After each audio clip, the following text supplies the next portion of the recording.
সূরা মুহাম্মদের ৪ নং আয়াতের ব্যাখ্যা তুলে ধরছি সুফি সাধক সদর উদ্দিন আহমদ চিশতি রহমাতুল্লাহ রচিত কোরআন দর্শন নামক তাফসির গ্রন্থ হতে।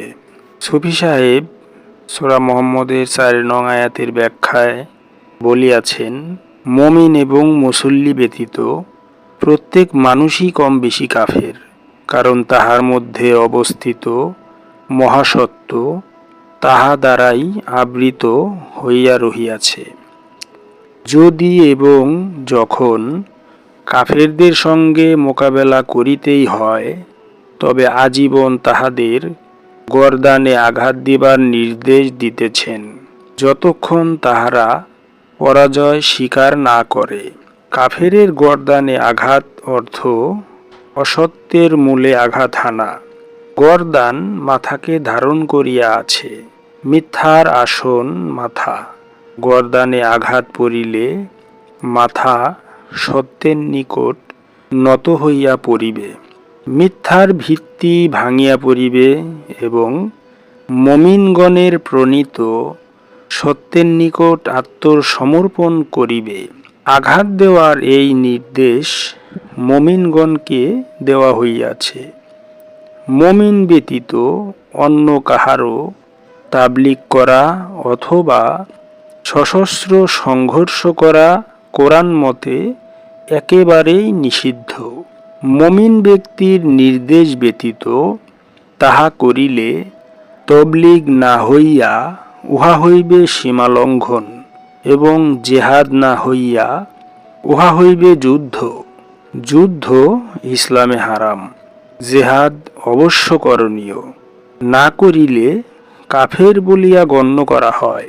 কোরআন বলিতেছে, কাফের পরাজিত হইয়া নতি স্বীকার করিলে তাহাকে তোমাদের নীতির বন্ধনে বাঁধো, তারপর বন্ধনটি ক্রমশ শক্ত করো। তারপর বন্ধন শক্ত হইয়া গেলে সে তোমাদের হইয়া যাইবে। তখন হয় তাহাকে বিশেষ অনুগ্রহ করো অথবা চিরস্থায়ী মুক্তিপণের মধুর সম্বন্ধে আবদ্ধ করো। তাহাদের সঙ্গে শিক্ষামূলক এইরূপ মধুর সম্বন্ধ ততকাল বজায় রাখো, যতকাল তাহাদের মন হইতে তথা সত্তা হইতে যুদ্ধভাব নিষ্কাশিত হইয়া না যায়। মুমিন ব্যতীত প্রত্যেক মানুষের মনেই যুদ্ধভাব অর্থাৎ অন্যের উপর ক্ষমতা প্রয়োগের ভাব সুপ্ত হইয়াই আছে, যতকাল সে উহা প্রসব করিয়া না ফেলে। হাত্তা তাদা আল হারবু অর্থ যতকাল না প্রসব করে যুদ্ধ। মানব সত্তার মধ্যে যুদ্ধ হামেল হইয়া আছে, আর মহানবী আসিয়াছেন জগৎ হইতে ইহাকে প্রসব করাইয়া ফেলিয়া দিতে। জালিকা অর্থ উহাই, অর্থাৎ উহাই আল্লাহ চাহেন বা উহাই আল্লাহর অভিপ্রেত বিধান। আল্লাহ দেখিতে চাহেন মুমিনগণ দ্বারা পরিচালিত যুদ্ধমুক্ত একটি প্রেমময় বিশ্ব। আল্লাহ পাক ইচ্ছা করিলে কাফিরদেরকে শাস্তি দিয়া থাকেন, কিন্তু তিনি তোমাদের কতককে অর্থাৎ আমানুদের কতককে অপরের দ্বারা পরীক্ষা করিতে চাহেন, কিন্তু তাহারা সাধারণত সেটা করেন না। সালাতের তথা ইমানের প্রশিক্ষণ গ্রহণের পর বাস্তব পরীক্ষাক্ষেত্রে যাইয়া ইমানের পরীক্ষায় পাশ করিয়া আসিতে হয়। কতল কর্মে আত্মনিয়োগ করাই আল্লাহর নিকট সর্বাপেক্ষা অধিক অভিপ্রেত বিষয়, যেহেতু ইহা ব্যতীত মানুষ মুক্তিপথে অগ্রসর হইতে পারে না। কতল কর্মের সার কথা হইল সালাতের আত্মদর্শন কর্মে গভীরভাবে নিয়োজিত হওয়া। এখানে কতল তথা কাফ অর্থ আল্লাহর কাফ শক্তি।